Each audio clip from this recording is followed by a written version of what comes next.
What's up, you guys? Thank you for clicking on this video. So as you can tell by the title, it seems like Lorenzo de Bonaventura, who, if you don't know, he has been one of the main producers on every single Transformers movie since the year 2004, basically, leading up to the first movie's release. And it seems like he's taken anti-crazy pills, finally, after almost 20 years, or basically 20 years at this point.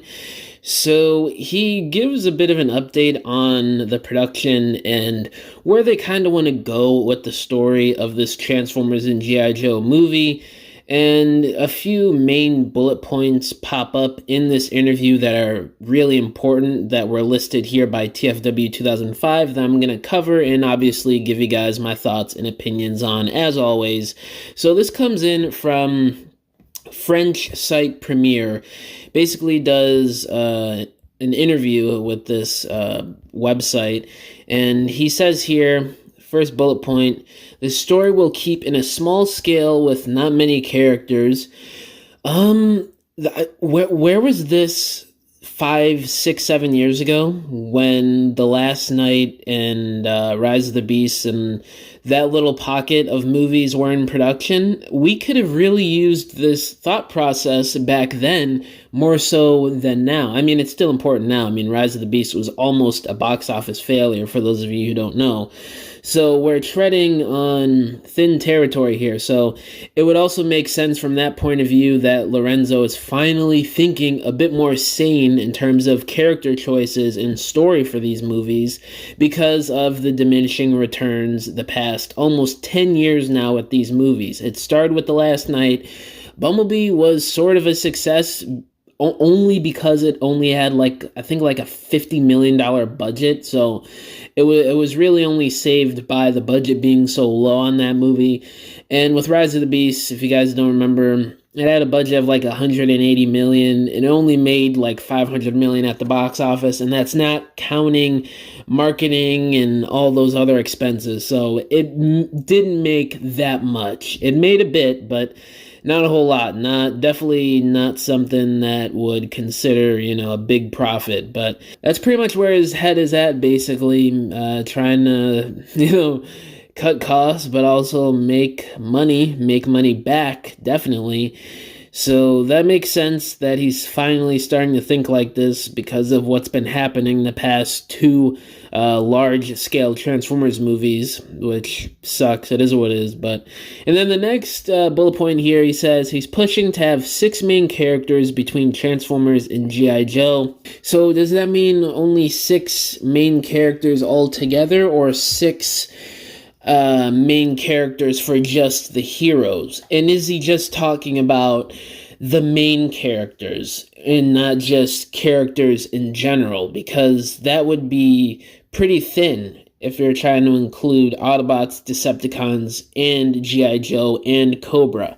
That's 4 different factions, and there are rumors that the Maximals and potentially the Predacons will be returning, plus the looming threat of Unicron and the Terracons again. I don't know about that. I'm not sure what he's exactly talking about here. It seems like the way it's worded is he's just talking about main characters, not secondary or thirdary characters within this movie. So that would make sense. That would definitely help with the overall story of the sequel, because once you start getting into all these different characters and trying to explain everybody's backstory in one movie, that's when you start to get very, very dicey. And it seems like he's finally starting to realize that. He's taken his medicine. He's gone full sane on us in this rollout for this movie for whatever reason. Well, there's a reason. I explained it earlier. It's because of the diminishing returns of these movies recently.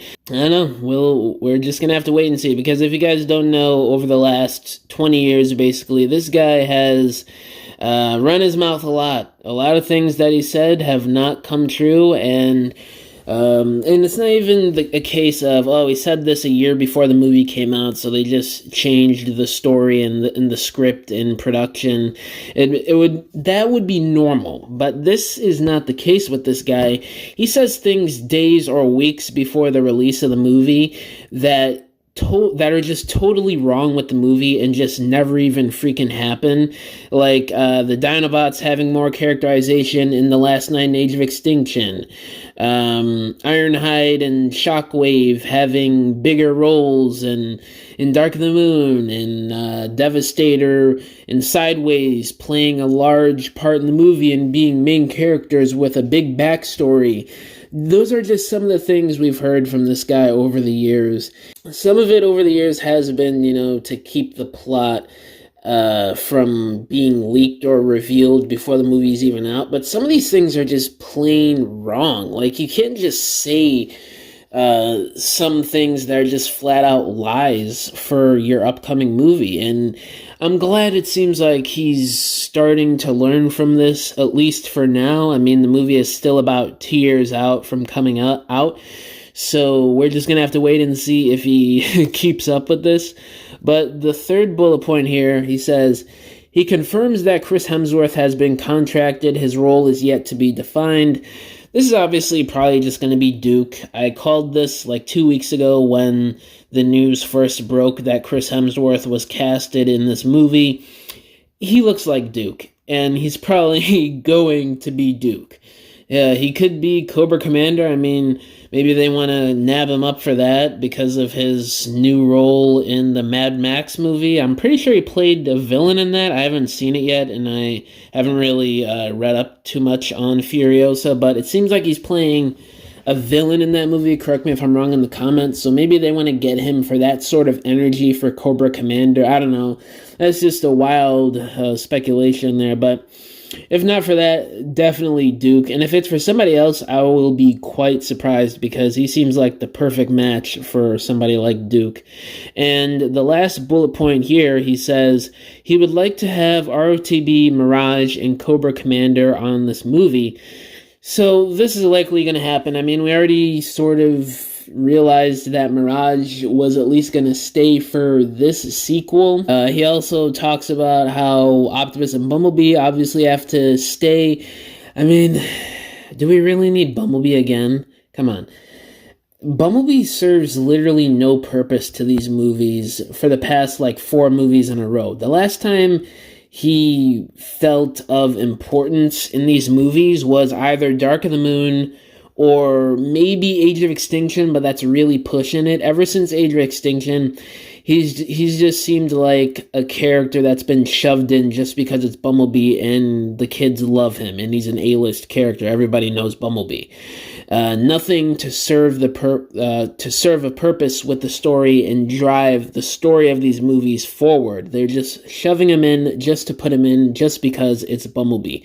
So I don't know. I hope Bumblebee doesn't have a big role in this movie. I mean, we kind of already got that with Rise of the Beast. He didn't have a huge role, but that was mainly because he died again for the second time in a row, which is disgusting. I've talked about that many times. I hate that. But, yeah, Mirage, this is to be expected. In Cobra Commander, it's to be expected. I'm not really surprised here at his choice of words for these two characters. They ultimately are probably going to make it into the final cut of this movie. So we basically have Optimus, Bumblebee, Mirage, Duke, and Cobra Commander confirmed. So that is 5 out of the 6 main characters he claims he wants to only have in this movie. So what's the third one going to be? Megatron? I mean, that would make sense if it is Megatron. But, yeah, and the way he words the whole 6 main characters thing in this article, it's like he's trying to, only have 6 actual characters in the movie to begin with. Which, if that's the case, that is going to be extremely weird. And it seems like they're aiming for a much, much smaller budget with this movie. But I don't know. Things might change. Y'all know Lorenzo, he likes to run his mouth, so these things might not even be true. Who the hell knows at this point? It's super early in production. We're about 2 years out from the release of this movie. Summer of 2026, it's supposed to come out. So we honestly have barely any info on this, whether or not any of this is going to be true or if it's going to make the final cut of the movie. But yeah, guys, that's pretty much it for this video. Some nice little tidbits that dropped today from the producer of the Transformers and G.I. Joe movie.